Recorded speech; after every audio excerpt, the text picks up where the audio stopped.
ꯃꯅꯤꯄꯨꯔꯒꯤ ꯄꯨꯋꯥꯔꯤꯗ ꯑꯍꯥꯟꯕ ꯑꯣꯏꯅ ꯅꯤꯡꯁꯤꯡꯕ ꯊꯣꯛꯇ꯭ꯔꯕ ꯃꯇꯝꯗꯒꯤ ꯍꯧꯅ ꯄꯥꯡꯊꯣꯛꯇꯨꯅ ꯂꯥꯛꯂꯕ ꯃꯩꯇꯩ ꯐꯨꯔꯨꯞꯀꯤ ꯈ꯭ꯋꯥꯏꯗꯒꯤ ꯆꯥꯎꯕ ꯅꯥꯠꯀꯤ ꯀꯨꯝꯍꯩ ꯑꯣꯏꯔꯤꯕ ꯅꯤꯡꯉꯣꯜ ꯆꯥꯛꯀꯧꯕ ꯍꯟꯗꯛ ꯆꯍꯤꯒꯤ ꯑꯣꯏꯅ ꯉꯔꯥꯡ ꯍꯤꯌꯥꯡꯒꯩꯒꯤ ꯅꯤꯅꯤ ꯄꯥꯟꯕ ꯅꯨꯃꯤꯠꯇ ꯍꯔꯥꯎ ꯇꯌꯥꯝꯅ ꯄꯥꯡꯊꯣꯛꯄꯒꯤ ꯃꯍꯨꯠꯇ ꯑꯋꯥꯕꯒꯤ ꯂꯩꯆꯤꯟꯅ ꯀꯨꯞꯄꯒ ꯂꯣꯏꯅꯅ ꯀꯅꯥꯃꯠꯇꯅ ꯄꯥꯡꯊꯣꯛꯅꯈꯤꯗ꯭ꯔꯦ꯫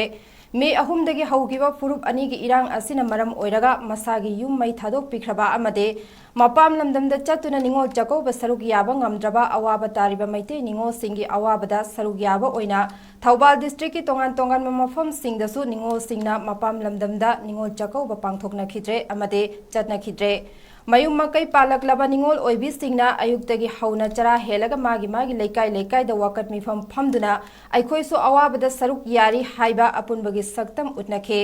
हैरोक पार्ट 1 हैतु पोकपीगी निंगोल ओइबी इमा इबेलसिंगना निंगोल चकौब तोकलगा लेकाई अदुगी मिपुन संगदा वकत मिफम फमखे। वकत मिफम अदुदा सरुक याखिबी लेकाई अदुगी मेरा पाइबी लुचिंगबी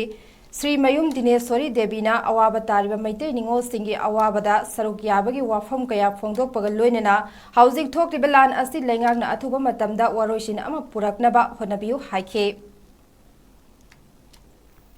अपुनबगी वैना ngasi हियांगैगी निनि पानबसिदा अखोई मणिपुर से मई हौरबनिना अखोई चाकौजद्रे अदुना अथुबा मतमदा मणिपुर सरकार सिना वारोसिलमा पोरपियु पोरपिदबा तारगदी अखोई हैरो अपुनबसिना मईपिदगी मईजाउबी ओलाअगदी यामना खुदोंथिबा थौदो अमा थोलकनी हाइबसे मणिपुर सरकारना अथुबा मतमदा पुनिंग जिंजिंगी long live मणिपुर इमा लेगाना मणिपुर इमाना हैरोक म्युनिसिपल काउंसिल की वार्ड नंबर 1 अमसुंग 9 गे इमा सिंगनसु हैरोक कैथल मनिंग इलांगबम लैरक मनाक्ता वाकत मिफम फमके। इलांगबम रोनी कौबी निंगोल अमना वाकत मिफम अदुदा सरुक यारदुना हौजिक थोकिबा लाल असि अथुबा मतमदा वरोइसिन अमा पुरकनबा होनबियु हाइखे। ngasi ningol chakauba gi chawraba kumhai ni koi manipur gi oiba adubu ngasi tang ahumdagi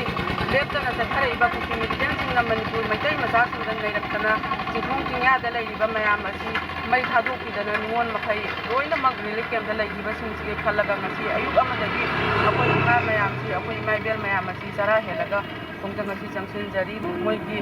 akoina tang moi gi nungai tabado yengaga वांजिंग लामदिंग Kaithal फंबी इमा सिंगनसु वांजिंग लामदिंग कैथल दा चरा हेदुना अयुक्तगी वकत मिफम फमके। वकत मिफम अदुदा सरुक याखिबी लाइस्रम शांति देवी कौबी इमा अमनसु अवाब तारबा मैते निंगोल सिंगी अवाबदा सरुक याबगी वाफम सिंग थमखे।